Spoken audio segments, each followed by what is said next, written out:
Thank you so much for joining us. This is our Ask a Recruiter Q&A sessions. It's our sixth one of the year. These have been going really well. Hopefully we've got some return people in the audience. Today, our guest speaker is Sean Anderson. We're really excited to have him here with us. I'm going to give him a proper introduction. And today's topic is standing out in technical interviews with top tech companies. So I'm just going to talk a little bit about how the session is going to work. It's pure Q&A. So we're going to start with our intake survey questions to warm up. So these are questions from you that we've prepared answers to, or that Sean's prepared answers to. While that's happening, feel free to ask your extra questions in the chat. You can indicate if you want me to read them out for you, or if you'd like to say them out loud. If you don't indicate, I might just ask you before I read them out loud for you. And then while we get to the live questions, there'll be like a live question section of the session. You can use the raise hand tool that is in your bottom bar within Zoom. So just use that raise hand tool to let me know that you'd like to ask a question out loud right into the chat if you want me to read it out for you. And then lastly, I want to emphasize that we are a community. That's reminding me that I should also introduce myself. My name is Rachel. I'm part of our product support team here at Wellfound. And you'll see a couple other people with Wellfound backgrounds in the chat who are also from our team. Alejandro specifically is going to be answering questions in the chat if you have anything that's Wellfound specific, like issues with your login. And he'll also be sending you over some resources throughout the call. So links to things that we mentioned and stuff like that. And so, yeah, lastly, please be respectful. We're a community. Sean is offering his time for us for this session and really has prepared a lot to make sure that his answers are relevant for you. And the other people on this call are also just candidates who are looking for advice in this sort of weird world of applying to tech jobs in this specific time. So just be thoughtful with the questions and behavior in the chat. All right, thank you so much. And I just want to quickly introduce Wellfound just in case anybody joined through LinkedIn or through any of the other social posts. Wellfound is a jobs marketplace. We've been around for over 10 years. We were formerly called AngelList Talent, and we help you get started by help you get hired by cutting edge startups. And we've also, we have larger enterprise companies in our system as well. We've made over 8 million matches. We have over 150,000 tech jobs in our system as well. So if you haven't yet, check us out and you'll reach out to Alejandro or I or other people from our team. If you have any questions with the onboarding process, we'll be there to help you.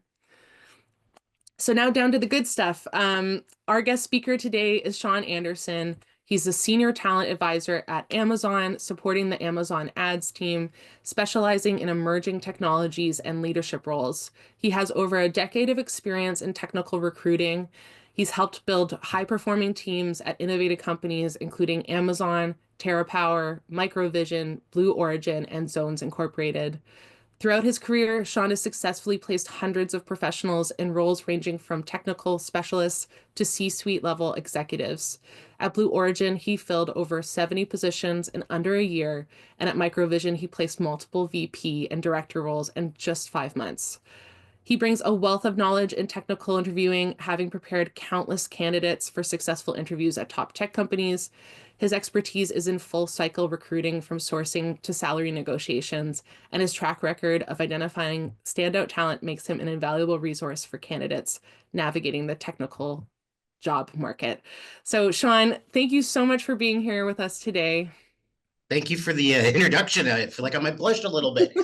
And, I'll just say this is an awesome opportunity. One of my big passions is helping people find work or get ready to do stuff like this. And I see the first question right now, which is the technical interview, the pen and paper. So let me. Here, why don't I read it out? I can read it out for us. So, oh, cool. Okay. Yeah, Ved asks, during technical interviews, is it common to use pen and paper or any method of drawing up problems by hand before solving them? And I was really excited about this question because I'm an artist in the rest of my life, and I love thinking through drawing. So what's your take? Yeah, so this can be a hard one. There are so many different types of technical interviews, but really the short answer is yes, go for it. It depends on what you will be doing. Make sure you understand what you will be asked or what is going to be asked of you. Always be curious and ask questions. If coding, know what you're going to be using to do it. Is it going to be a whiteboard program like, or something like a test gorilla or code signal. Check and make sure that it is okay to have the pen and paper. So you should have somebody like a recruiter or other person that's your kind of tour guide. Double check with it, but most of the time you should be fine. Make sure that you know what the deliverables are. But again, just know what I keep saying, know what the parameters are. I've never had an issue with that being acceptable. And usually it's encouraged because, I mean, even if you're coding, you got to kind of, if on a whiteboard or something, test it out. So yeah, short answer is should be fine. Awesome. Okay. The next question is about how to stand out. Jacqueline asks, how to stand out amongst the crowd of so many talented candidates. How can I differentiate myself? So let me start off by sometimes saying it can be less about standing out as it is just being a good candidate. And here's what I mean by that. Things like know your background, even if you're blurred, stuff happens. So make sure the area behind you is clean. Things like that are taken care of. Make sure if you've got artwork on your walls that it's work safe. Yes, there is a story behind that. As well as some of the make sure even if you're blurred or know what your background is, that it's clean and presentable. From there, know what the company does. If you can, find out what the role is really going to be doing. When I was at Blue Origin, they had a bunch of different projects that they had going on. You want to know what project you will be working on so you can better tailor your answer to that specific project. Um, you know, ask good questions. One of my favorite questions as a recruiter is what is the biggest challenge facing you right now? That gives you also an opportunity to say, hey, that's your biggest challenge. Here's a little bit of how I've got experience that can help with that. So it gives you an opportunity to kind of set yourself apart. If you have more than one tech interview, make sure you're asking different questions of different people because they're going to talk and they're going to say, oh, he asked me this question, and it was a great question. And then they're going to be like, oh, they asked me the same question. So make sure that you have that in mind. I get asked a lot about how you dress. I always say dress one step above what you wear to work. I'm usually in a polo or a short sleeve shirt, so I'd wear a button down with long sleeves. If you're normally in a t-shirt, wear a polo, that kind of a thing. Find out how their preferred method of answering a question is. There might be a very large retail company that I work for right now that is famous for wanting the STAR method. A lot of companies prefer the STAR method. Know how that works and be ready to answer in that way. But here's another big one. Let yourself be you. Don't make it so that you're so rehearsed that you don't seem natural. You're going to be spending at least 40 hours a week with this group of people, hopefully. You want to know that who you are is going to fit with who they are. And I know you're all looking for work, and some of you it might be a while since you've been out, but you want to be happy in wherever you end up. So just be yourself. Love that. Awesome. Okay, so the next question we prepared for is how to make it to the next stage. So as far as the recruiter screen goes, what helps pass the recruiter screening? So I'm a bit of a different interview. If you've ever interviewed with me, I don't know if there's anybody on here that has. Be friendly, be yourself, ask questions about culture, about the role. If they're not being very clear on what the process is, dig deep into it. If they're talking about a technical screen, we mentioned the pen and paper. That's a great time to get an understanding of what is going to be required. Really, I guess this thing is really get to know the recruiter and allow them to get to know you and ask questions. But really know the company. I can't tell you how many times that, and this is not true necessarily of a Blue Origin or an Amazon, but I've been at smaller companies where people didn't really know what we did. And that's a big turnoff for me. I like, if you don't really understand what the company is, I'm kind of wondering why you're interested and why we're talking. Got it. That makes so much sense. There was a video this week from our other series with founders that was talking about how much they value people who have really looked deeply at the product before a call. Yeah. So kind of resonates with me. Um, I love this question. I thought it was really a fun one. Should you play it cool? So Brent asks, what is a good way to let a company know during the interview process that you are extremely interested in working for them without seeming too eager? Or is that what they're looking for? I love this question. Okay, so I love this question. Okay. You can all probably tell I'm a pretty high energy guy. Please let us know that you're interested. I've worked for companies that are literally people's dream company where I'm making an offer to them and they're tearing up and you're like, yes. Managers love passion for the company.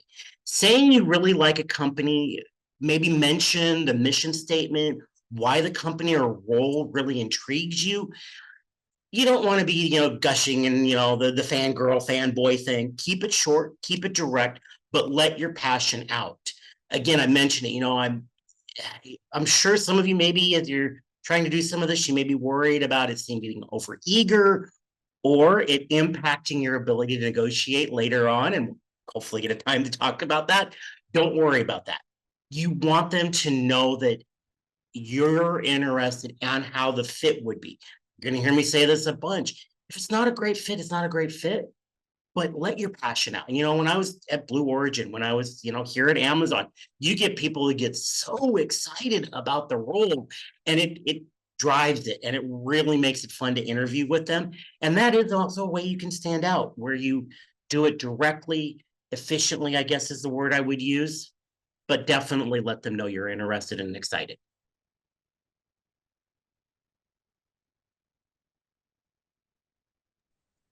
I was muted, sorry. No, no, you're good. So tech role interviews, Bidum asks, what is the best way to prepare for technical interviews? So Yep. what are the tips? Yep. Yep. So, and this is going to be, maybe not what you guys want to hear. Short answer, treat interview prep for a technical interview like you're studying for a test. Best answer I can give you. And I'm going to go into a little more detail here, but know what you're going to be asked to do the interview. Look at the job description. Be ready to address skills they mentioned and use them. Use the terms they use. Sometimes industry and coding and things may have different words for the same thing. Use the words that they are using.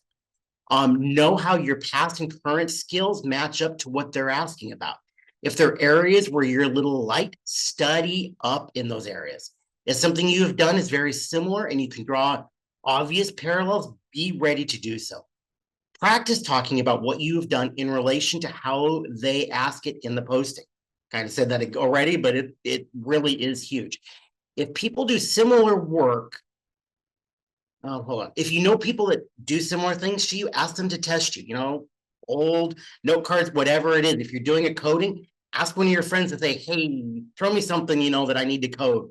Really make sure you're able to do that. Give yourself kind of time parameters. Here's why I keep saying this.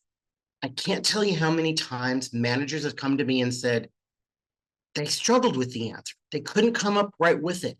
Most of the time that I get no's on candidates, it's not that they couldn't do the work.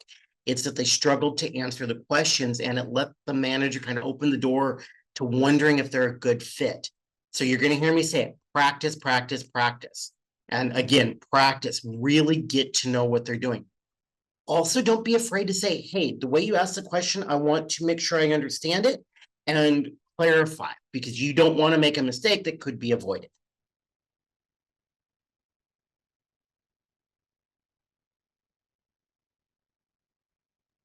Sorry, the bar with the microphone keeps disappearing.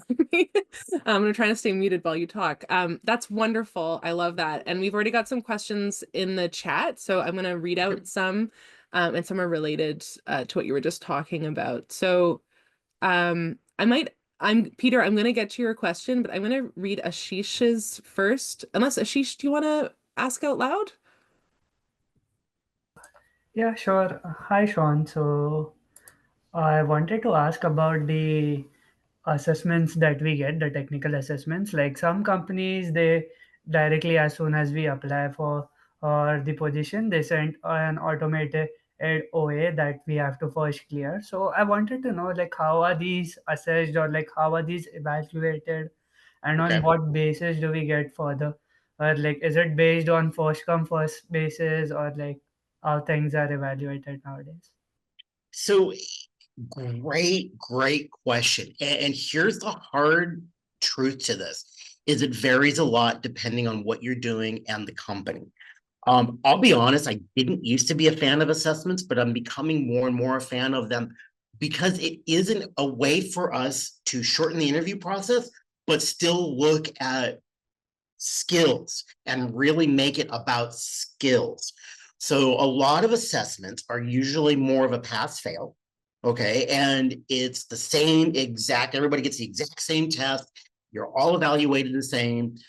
So I'm finding more and more, I actually am appreciating them because it allows us to be more fair and it allows us to shorten the process. To your point of, how or when is it judged? If you have 50 roles that you're trying to fill and you get 150 candidates, well, you got to figure, the first 50 that can pass the assessment and get through the technical screens, unfortunately, are going to be the ones that get the role. But that's just, it's kind of how it is. And it's the market that we're in. But it does allow us to shorten, and I don't mean us as in Amazon, I'm just not going to say that. I mean us as a hiring team, wherever you're at, to consolidate the process a little bit and to really make it about skills. Does that make sense? Yes, definitely. Did that answer your question?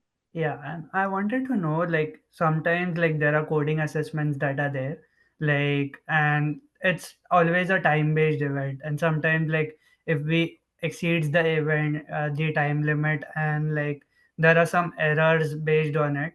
So like, is it important to like always complete every test cases that are there, or like the OA that are there are evaluated by a real-time person, like if they can see what is actually the, like sometimes I can finish up the logic and what is there, but sometimes there are some syntax errors that are there and the times just runs out. So I was not sure like how are they evaluated then. But Yeah, and unfortunately, that does vary very much depending on company. I've been at places where if you were outside of the time frame and you didn't get it done, it was an automatic fail. I've been at other places with assessments where if you didn't, you could kind of say, hey, this is what happened, or sometimes even ask for accommodations if there are issues where you're not going to be able to finish it. So again, that kind of goes back to the preparation. Find out what the requirements are and what the standards are before you take the assessment. If it's not stated in the opening screens, don't be afraid to reach out to somebody and go, hey, I want to understand, is this timed? How many questions, so that you understand what you're going to be getting into. sure, sure. Great.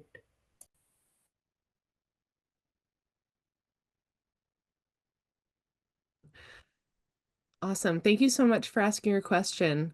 I'm going to read out Peter's question unless he wants to read it out loud. Let's see. Okay, I'll read it out. His question is AI being used as a first filter before any human filter? If so, should we prepare the CV for it and how? So it's not So answering the question, but say that. Okay, yeah. So I will tell you, I can honestly say I have never worked for a company that uses AI as a first filter. Now, that being said, I've worked at almost every company I've worked at actually has roles that have knockout questions. So even before you really turn in, you've got knockout questions. But here's what I'm going to say about kind of the idea of AI and human looking at a resume. It doesn't matter. Either way, if I'm a recruiter looking at it, I'm looking at keywords, I'm looking at how your resume fits the job description. So the only difference is, I'm a human looking at it. I might be able to read between the lines a little bit more, but ultimately, if I don't see in there, Java and, SQL, and that's what I'm looking for, you're not going to make it past me any more than you would an AI. So I always kind of giggle a little bit when I see that argument. I'm like, if you customize your resume to how the job description is done, you're going to get past whatever it is, whether it's a human or a bot. Does that make sense? Yeah, I'll assume that it did. Sorry. we didn't ask out loud, so I assume Yeah. that it did too. Yeah. Okay, I'm gonna Paul has his hand raised, so I'm going to prioritize people who want to ask out loud. So Paul, go ahead.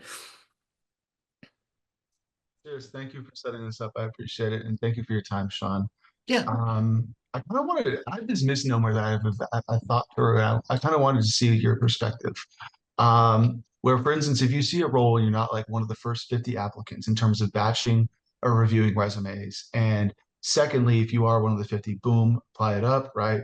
Edit your resume and then try and identify like the hiring manager or the recruiter via like Hunter or like another website. So you can actually send them an email of like, here's why I'm a good fit with like 3 points and, or an example piece of a recent project or something like that. Firstly, are those two things true in your experience? And I have a follow-up after that.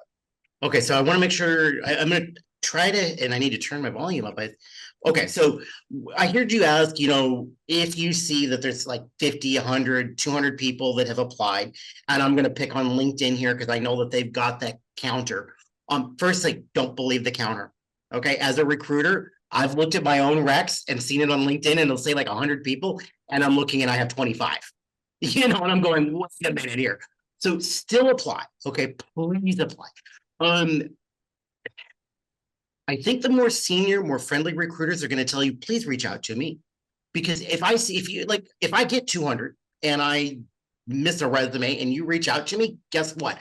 I'm going to look at your resume and I'm going to say, oh, thank you. And if you were 199 and I'm still on 25 and I really like it, yeah, that might help because you took the initiative, and I don't know a company around that's not going to look for people with initiative.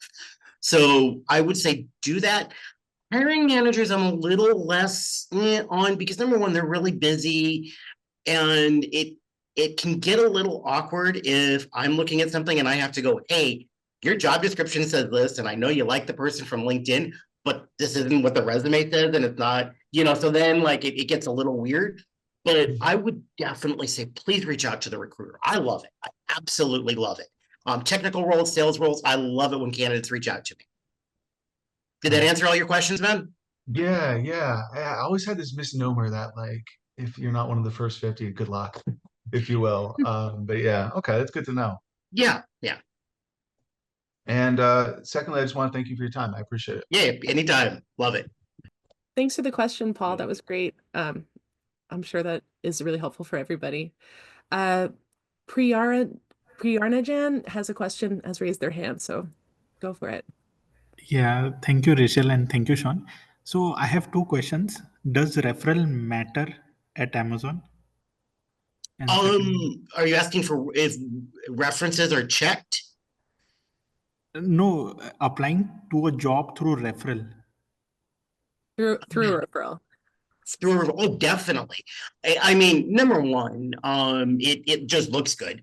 And number two, it does kind of flag it and honestly, I'm going to take the Amazon out of the equation and just say across my full 13 years of recruiting, I have never seen where a reference didn't make at least a little bit of a difference.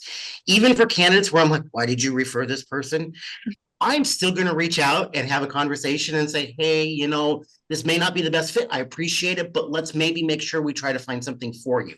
So if you have a reference into a company, always use it because it might not help necessarily with that role, but it could help with other roles. Does that make sense? Yeah, that makes sense. And my second question is, what is the cool-off period after rejection from interview? So just to give you some background about my case, I have interviewed for a position of senior product manager last year in August. That was without referral. First, I was applying with referral, but I didn't get a job. So I thought, okay, leave it. I'll just apply without referral. But after that, I'm still applying for senior product manager positions and I'm not getting anything. So I think that there is some cool off period. So can you please tell whether there is some like 6 months or 1 year? So keep in mind, and if you're specifically speaking to Amazon, a couple things. Number one, I'm a little new and I'm still trying to work my way around all of that, but it also can change a little bit depending on department. And it's also kind of internal policies that I can't really talk about. What I would say is it's not always a cool off period. It's not always a rejection. Keep in mind, especially a company like Amazon, the sheer volume of candidates that we get, we could be looking at in one time 10 perfect people for one role. And it's like it comes down to, if you've ever watched reality like baking shows or cooking shows, where they're like, it comes down to the nuance of one ingredient, that's how it gets. I can't tell you as a recruiter, when I've sat in, when we're talking to hiring managers, and we're literally sitting there talking about just the minuteness details, because every candidate is so good. So just please keep applying, and it references help. If you know people on the team, things like that. That's what I would do, man. It's hard to say what the specifics are without like really getting into it, but that's kind of what my advice would be. Awesome. Thank you Thanks so so much. Oh yeah, thanks so much for your question too. Thank you. Lisa has a question and asked it in the chat, but it looks like they are open to asking it out loud. Hi, you guys. I just wanted to let you know I love Wellfound's newsletter. It is the bomb diggity, keeps me really up to date, and I appreciate it. And Sean, you're awesome. Thank you for doing this. My question is, could you talk a little bit about addressing age in an interview? Young and old, just for lack of time here. I've been told to acknowledge my age before they do, to beat them to the punch, the elephant in the room, if you will. Use humor to just acknowledge it, and maybe like say, I'm a go-getter and I can adapt every day, and use, have a lot of energy. Thank you. Yeah, I will tell you, believe it or not, I'm actually on the upper end of the age spectrum myself. So I face this. And I've gotten into arguments with fellow recruiters on how big of an issue it is. Here's the reality of it. You have to be very careful with that, even as the elephant in the room and you bringing it up, because there are still legalities. So I would say put your best foot forward, have high energy. You can show an ability to adapt and learn through how you do the interview process. And, especially if you're doing technical and you're using new things. For me, let's say AI, AI adaptation with recruiting and how we, find resumes, things like that is big. So how do I adapt to that? How things like that I can show. If you're talking about a recruiter screen, I think it's great. When you get into hiring managers and stuff, it can also make them a little nervous. So I don't know that I would do that. I would just say put your best foot forward. And it's a tough one, but you do have to be careful of the legalities of like actually mentioning it. Because that can make it harder for the hiring manager later if something's been stated, if that makes sense. Did that Lisa, do you understand what I mean by that? Absolutely. Thank you. I'm going to go with your choice, besides my therapist, who said just go ahead and make it a funny little thing. I'm going to go with you, Sean. Thanks. Yeah, thank you. Y'all have a great. Thanks, Lisa. That was a great question. I'm gonna go back up to the chat questions, one that we missed from Steve. It's kind of related to this, so maybe a little, I don't know. Steve, do you want to ask your question out loud? Yeah, sure. So I have 15 years of experience in industry, and I took a sabbatical, retired early, whatever you want to, and I'm looking to get back in now after quite a break. And I'm curious, what do you say about that? Oh, how to present wow. That? Throw me a fastball. Oh, that's a hard one.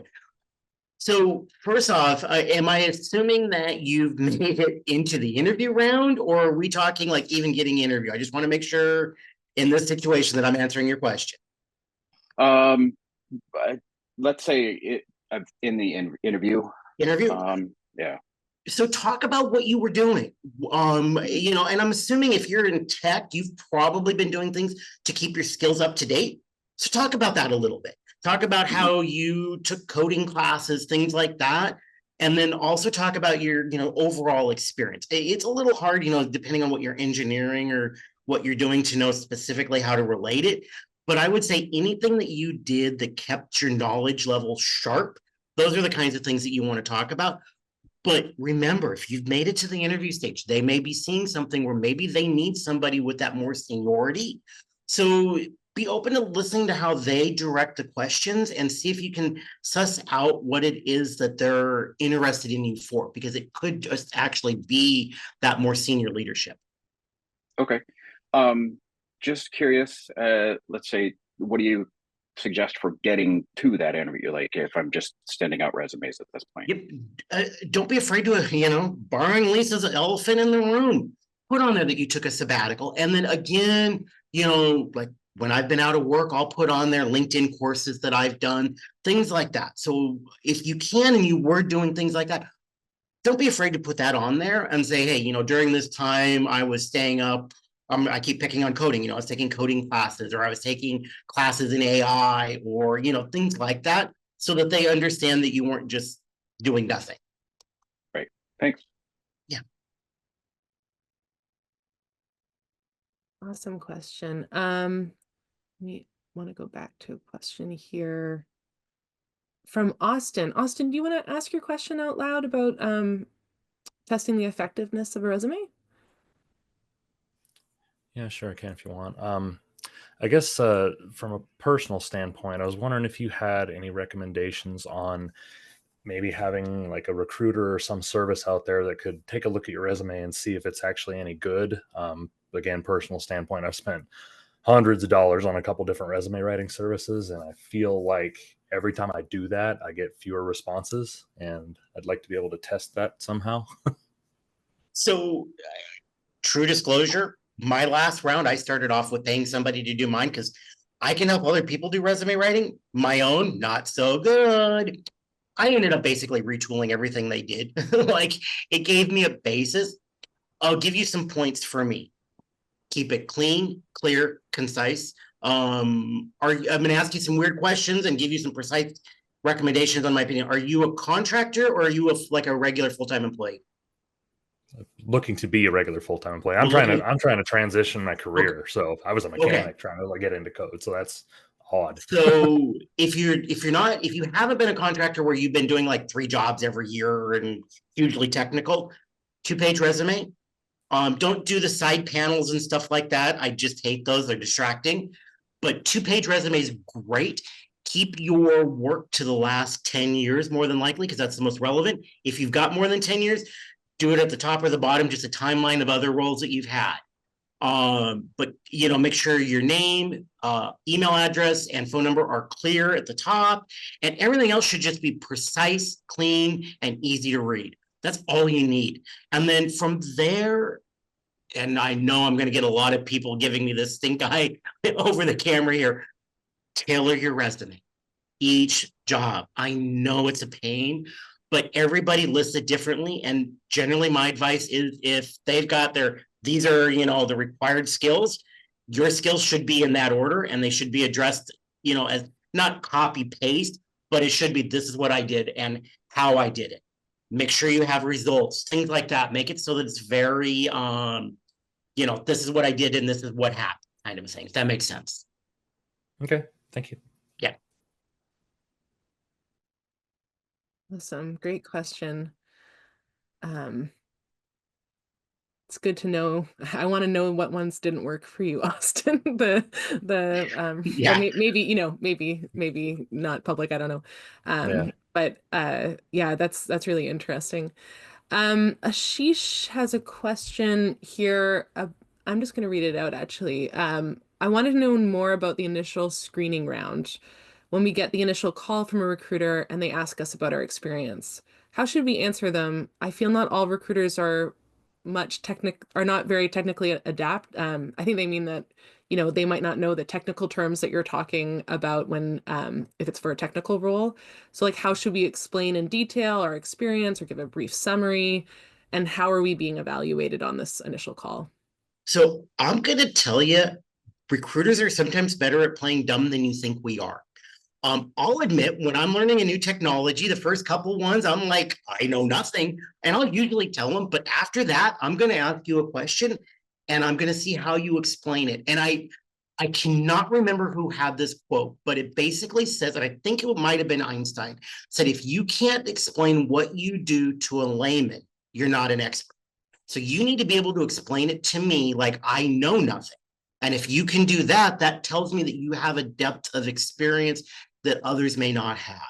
So explain it like they don't know it, and then let them start to dig in, because if you explain it well, they're going to probably have follow-up questions.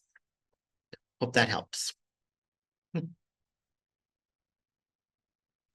then maybe just to continue on from that question, because I've gotten it before and I can see similar questions in our intake responses, just like from the recruiter's side of that initial screening, what is it that you're really evaluating? Like maybe you could talk a little bit about what a hiring manager has sort of told you about what they're looking for and that kind of thing. So we have what's called an intake, and I'll bring you through how I do an intake real fast. I'm going to ask them, what's the role? Let's work on the JD. And then I'm going to pull out their things and go, how important is this? What is this? And then I'm going to ask them, what are knockout questions? I'm going to ask them, do you have questions you'd like me to ask?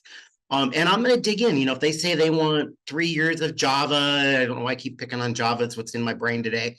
Well, would you take somebody with 2.5? Or do you mean, when you say 3, do you really mean you want 3+? So you really want me looking at people with 4? And we'll go from there. And then I'm going to ask them kind of a day-to-day. What are they going to be doing? So that as we're talking, I can help you understand why I'm asking the questions.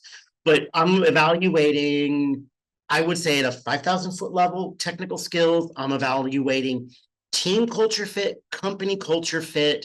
But I'm also looking at who you are as a person and how engaged are you, and where are you going to be if I put you in with the hiring manager to talk? Are you going to really be able to make them understand what I'm seeing? Which is why I tend to be very friendly, because I figure if I can draw people out, I'll get a good response. Does that help? Definitely. I think that paints a really good picture, and also why it's so important to be articulate, even if you're not sure someone's going to completely understand those technical points. It's more about showing that you'll be able to tell the hiring manager that once you get there, right? Yeah. Awesome. We have a question from Dylan. Dylan, do you want to ask this question out loud? Let's see. I can ask it. So Dylan asked, why do so many recruiters require LinkedIn profile in the interview? So I think they're asking, like, why is a LinkedIn profile specifically important? Guess what the hiring manager is going to do first thing when I send them a name? It's the best answer I can give you, and the most straightforward. They're going to want to see your LinkedIn, even just because it's an easy way for them to look. And also keep in mind, they may not just be looking at skills. They may be looking at, do they know somebody that you all know in common? And you should be checking the same thing too if you get the name of the manager you're meeting with. Just a little hint there. So they're looking at things like that. They want to just see that different side and to just see what you've been, what you've done. Not everybody can look at a resume and get the same information that they can get off of LinkedIn. Great. Okay, and we have another question from a different Steve. And Paul, I see your hand raised. I'm going to ask you to speak after this one. For this Steve, do you want to ask out loud? Okay, I'll ask it out. Different Steve here. When in an interview, any suggestion in time boxing when responding to questions in a 30-minute recruiter call, trying to balance showcasing amount of experience and smart brevity? I think this is a really good question, actually. It's a tough one. And it's why I hate this 30-minute phone screen. I generally schedule mine as 30 minutes, and I can't tell you how many of them have gone 45. I would say, it is hard to practice for a recruiter screen because you really don't know what we're going to ask. It's not like you can go, hey, it's a hiring manager and they're going to stick to this. And usually those are longer anyway. But I would say keep it short and simple at first, and then if the recruiter asks a follow-up question, then dive in a little bit more. As for brevity, I love it when the candidate is having a little bit of fun, a little bit of jokes, smiling. Again, I wish there was somebody on here that had interviewed with me, and they'll tell you, like, I want everybody, it's a conversation. And, you know, and I guess that's the other part is I treat personally every phone screen I do as a conversation, not an interview. If you're finding that your recruiter is really doing it by rote and it's just an interview, just the facts, you know, just stick to that. But hopefully it should feel like a conversation and you should treat it like a conversation. Awesome. Paul, do you want to ask your question out loud? I see your hand up. Yeah, sure. Thank you again. I guess I'll give you share an example. So when you're doing your resume, I've always like routinely batted my face against the wall about this issue. Is so say for instance you're doing A/B testing to do an experimentation to get a revenue lift, right? It works well, you get a 10% lift, for instance, right? Um, so for instance, in that situation, would you want to just say A/B testing to move from hybrid to mobile native and then share the tools or just the business value out of it of say like the revenue numbers? Or like how would you approach a situation like that? Because I've always like decided like, well, you should do this via like, I don't know, Yep. say if you use AWS for it, or like if you used whatever tooling you use or Optimizely, right? How would you go about like sharing a point like that? Don't be afraid to mention the tools and the revenue, actually. Mhm. In that case, the way you describe that, I would say detail is important. Because if I know that you have used the tools that I want, okay, and you have created or saved revenue, that is huge. That is absolutely huge. Now, I will also say if they haven't mentioned tools in the job description that they want you using in that A/B testing, I'd probably defer to revenue. Okay. Okay. Yeah, thank you. I appreciate that. And thank you again, everyone, for your time and people from Wellfound as well. Appreciate it. You're welcome, Paul. It's great to have you all here. So we've got a couple more questions, and we are getting on the tail end of the call, so I'm going to try and get to these. Let me see. What's the last one? Thakur asks, does engagement or interactions on LinkedIn affect the hiring process? It's an interesting question. I'm trying to think of times when it did impact it negatively more than positively. Interesting. I would say if they are positive interactions and you're being courteous and all of that, and you're asking for updates or you're trying to find out about the role, that's great. I'm not necessarily going to go digging into your posts and things like that. I'm not going to look at how you've interacted with other people necessarily. But you know, LinkedIn more or less these days, it's supposed to be a professional area. So I'm less concerned about that. I don't care about your opinions and stuff like that. But if you come at me with a little bit of attitude, or you come at the hiring manager with a little bit of attitude, something like that, yeah, that could impact it. But if you reach out and just say, hey, you know, I'm just curious where we're at, things like that, no, probably not. Did that answer the question? It's a good question, but I want to make sure that I'm getting the nuance of it. Yeah, most of it did. Thank you very much. So I just want to add because my nature is like I don't want to post much things. I just want to follow the people and try to go through their post, but I don't basically want to post what I am doing or regarding my work, etc. Because of my nature. I am just curious because I can see a lot of people are posting like even small events, small achievements, everyday kind of thing. If And and being the recent graduate, I am going to graduate next month, and okay, so would it?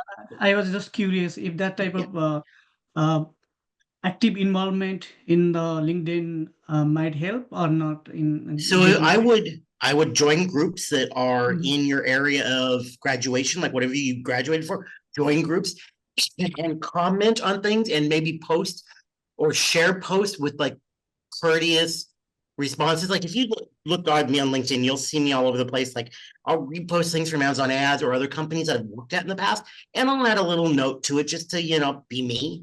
Things like that are fine. So don't worry about posts like that.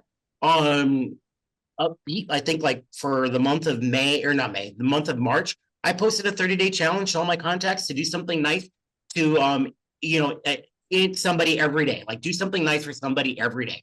Things like that where you're being courteous and you're just sharing information, beautiful.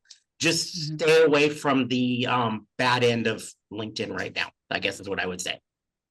If that makes Okay, sense. thank you very much. Thank you very Yeah. much. I just want to add one more question.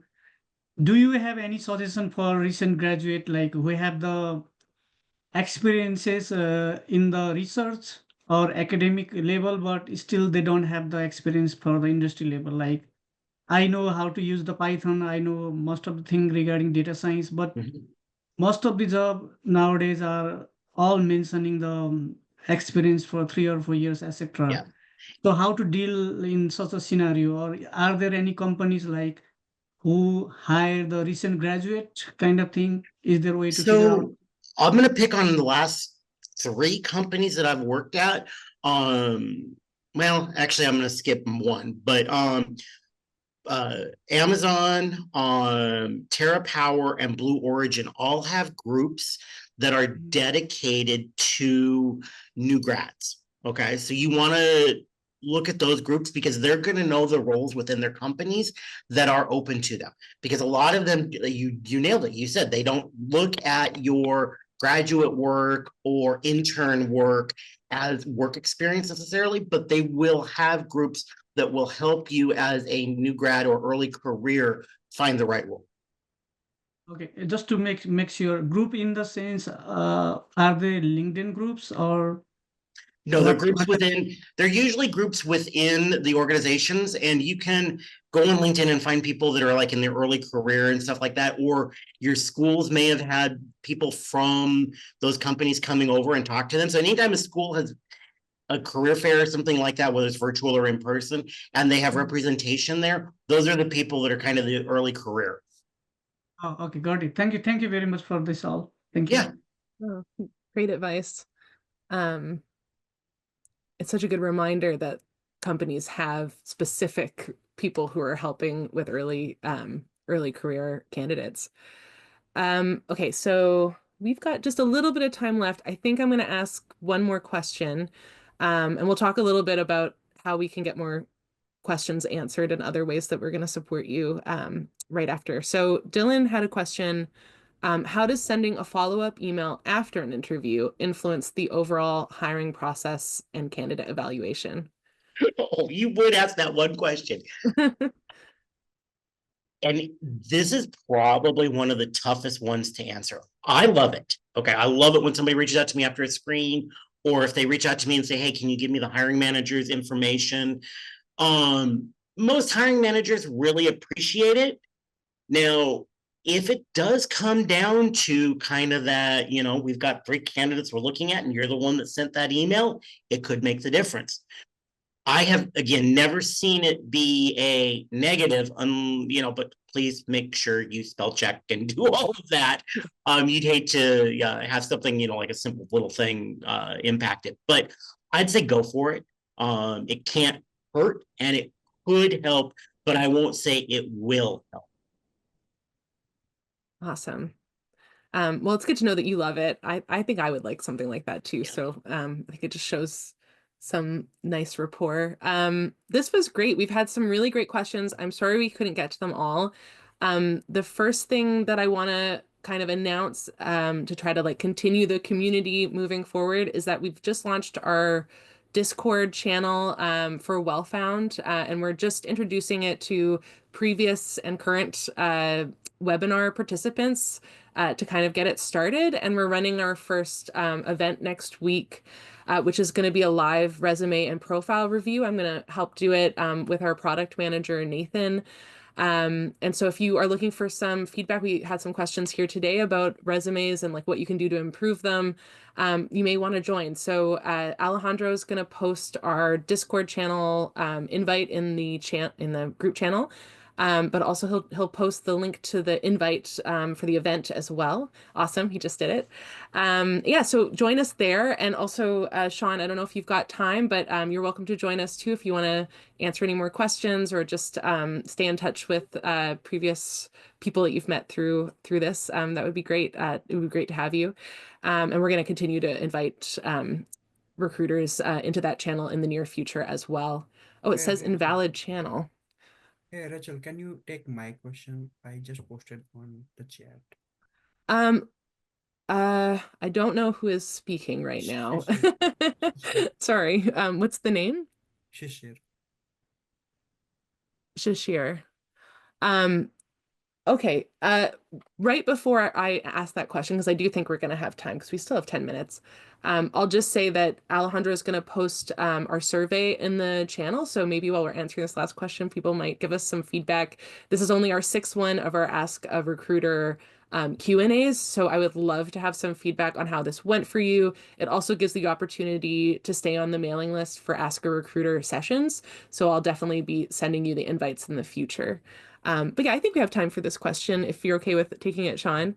Yeah. Is there any problem applying to multiple roles with different work experience description in the resume in one company? Oh, I think that's a good question, actually. Okay, can you read that again for me? I want to make sure. Sorry. Yeah, so the question is there an issue like when you're applying to multiple jobs at the same company, submitting that resume that's been personalized for each one? So the resume is a little bit different because it's personalized, which is usually what people recommend. And that's what we recommend. Yeah. And here's the really fun part where you guys are gonna just like go, oh man, Sean, there's nothing wrong. The challenge that can come in is most ATSs, it's the last resume in is the one that's going to come up. So that is a great one where we talked about reaching out to the recruiter. Apply and reach out to the recruiter and say, hey, I'm trying to tailor these because these jobs are slightly different. Now I'm going to say though, if you're applying to jobs where you need to really change them, that can be a little bit of a warning and I've had people apply for things that, they're like one's over here and one's over here and they're not related. And I'm going, what's happening here? But if they're pretty closely related, I would probably just do one that is right for all of them.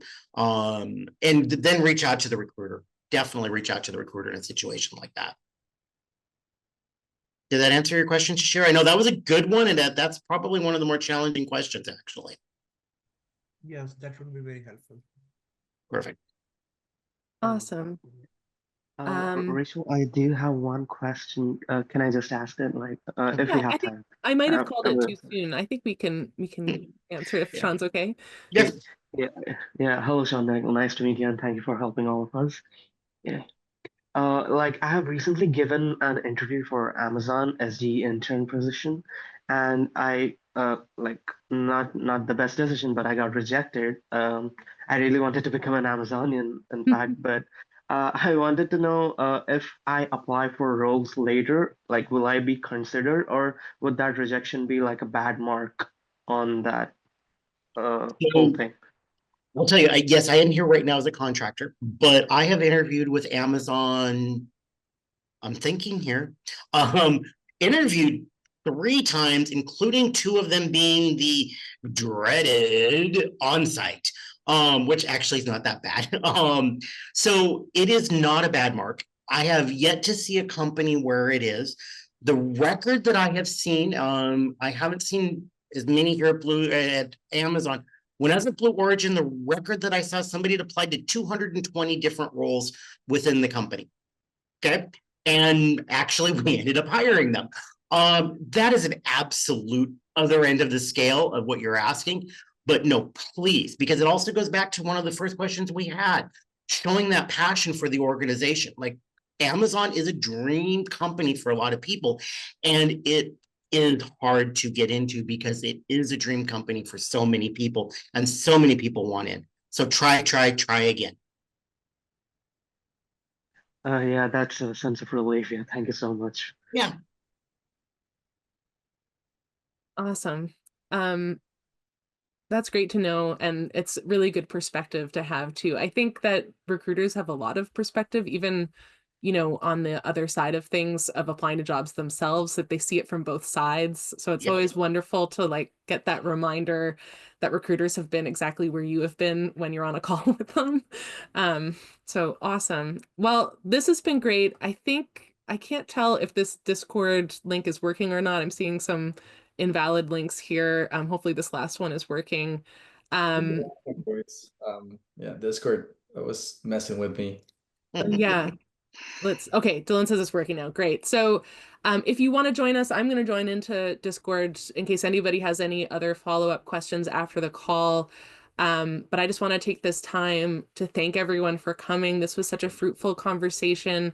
Sean, you answered wonderfully, and like your presence is so nice to have in this group. So thank you so much for taking so much care with preparing for the questions and making yourself available to these to these people. So we're really grateful that you were able to join us today. Yeah. Thank you again. And everyone, stay in touch. You can write to us at talent@wellfound.com if you have any questions or troubles while applying to jobs through Wellfound, or if you just have questions about your experience or want to offer any feedback, just let us know. All right. Thank you all so much.